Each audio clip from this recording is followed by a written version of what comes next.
Hi everybody, Larry Graves here. Welcome to the third installment of Mystery CD Review, where I grab 5 CDs from my shelf that I don't know what they're going to be, and then I talk about them. This seems to be fairly popular.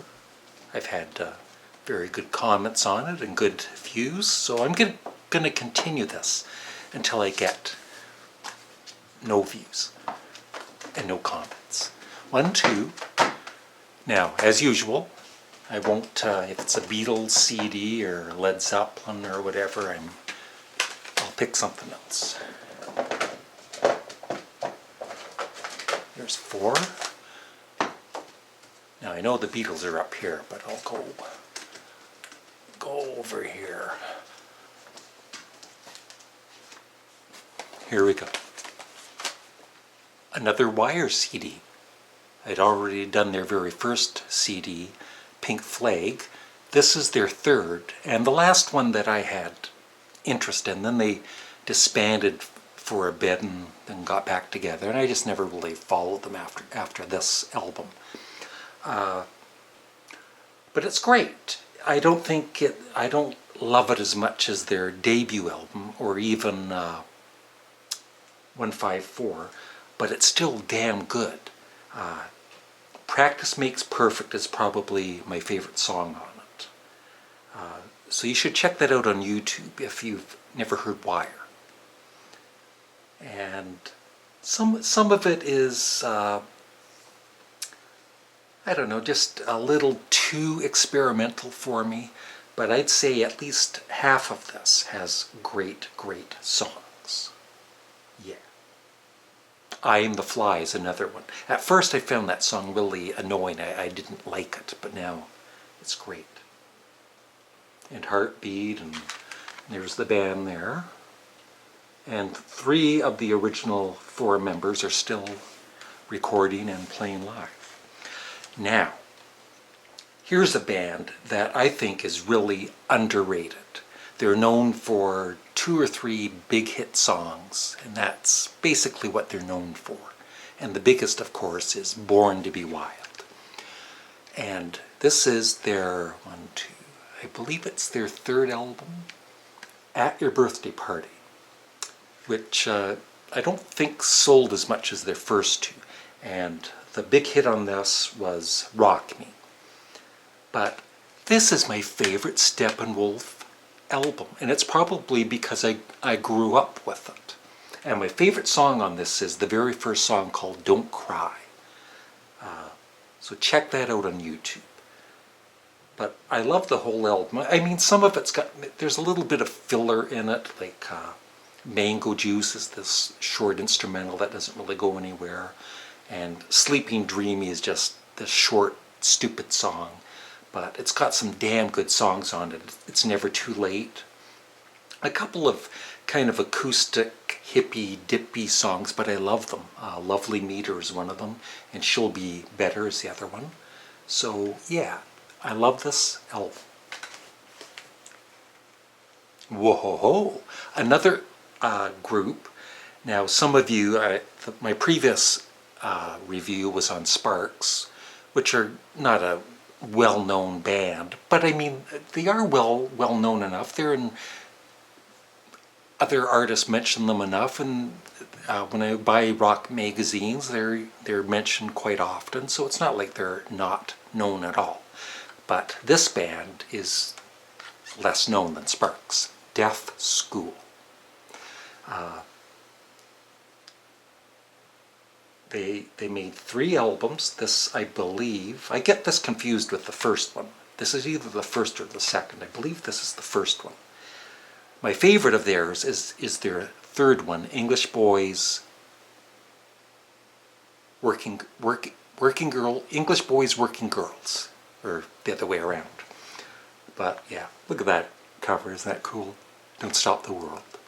And great songs. Betty Bright, the female singer, awesome singer, and there's male vocals on this too.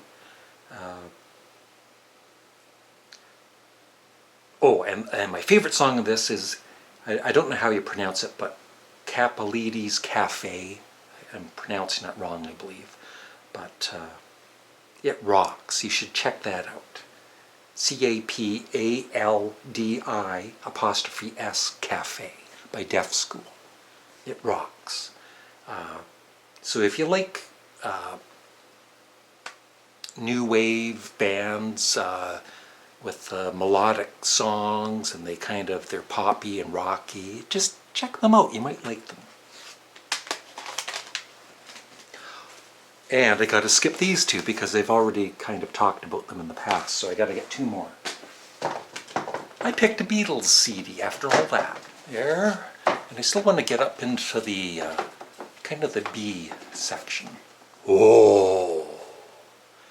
You want some heavy music? How about Master of Reality by Black Sabbath? I love Black Sabbath with Ozzy, although their last couple albums with Ozzy were not as good. My last favorite of theirs, of the original four, was Sabotage. But this, when this came out, I loved it, and I still love it today. My favorite song is Into the Void, one of the best guitar riffs ever. And I love how the album starts with the cough. There's a story behind that, but I guess one of them was smoking a bong. I'll tell the story. One of them was smoking a bong, and that's, I think it was Tony Iommi, and that's him coughing afterwards.